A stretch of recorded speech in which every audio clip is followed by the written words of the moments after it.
si va a cavalli di 4 anni.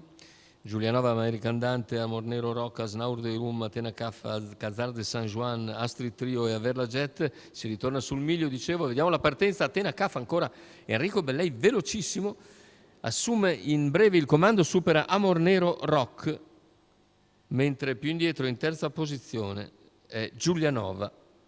Vediamo il passaggio sulla piegata con Atena Caff che si mantiene in vantaggio. Amor Nero Rock per un attimo sembrava voler spostare all'esterno per anticipare il cavallo a corrente all'esterno, ma poi rimane in scia ad Atena Caff e quindi se ne vanno i primi 300 metri di gara. Dopo uno strappo in 14,3 al largo c'è Asnaur de Rum, 400 iniziali completati in 29,4.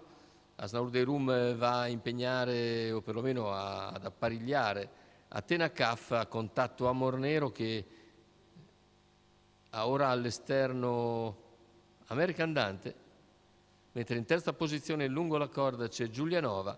Il gruppo è chiuso da Averla Jet. Vediamo il passaggio ora dopo i primi 600 da 1,15, gli 800 se ne vanno in 59,4, aumenta ancora il ritmo Enrico Bellei, 14,4 la frazione davanti alle tribune. Amor Nero Rock rimane nella scia, poi c'è Giulianova, all'esterno coraggiosamente si impegna sempre Asnaur de Rum e così il chilometro è completato in 1,14,4. San Juan Ha rotto invece Alcazar de San Juan che viene squalificato. 500 alla conclusione con Asnaur de Rum ci prova ancora, però Atena Caff sembra ancora in mano. 400 alla conclusione. Vediamo come si sviluppa questo finale di gara con 4 cavalli ancora in lotta per la vittoria. C'è Asnaur de Rum che non si dà per vinto, insiste all'esterno, attacca con decisione. Anche Astrid Trio prova a spostare lungo la corda, chiuso invece a Amor Nero Rock, ma ci sarà l'opzione open stretch. Vediamo la retta d'arrivo con Atena Caff in vantaggio, Amor Nero che si lancia all'interno, a centropista viene Astrid Trio fortissimo, ma è Amor Nero Rock che nel finale passa e vince. Secondo posto per Atena Caff.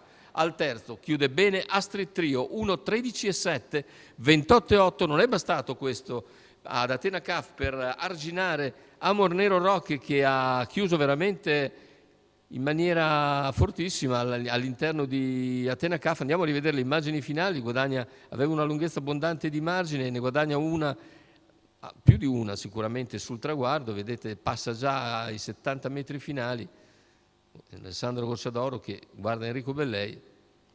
E Amor Nero Rock, veramente un bel debutto in casa Gocciadoro. 2 lunghezze di margine su Atena Caff che corre comunque bene. Terzo posto per Astrid Trio. Quota per chi vince 1,40, crollata letteralmente la quota per Amor Nero Rock alla prima uscita per Alessandro ed Enrico Gocciadoro.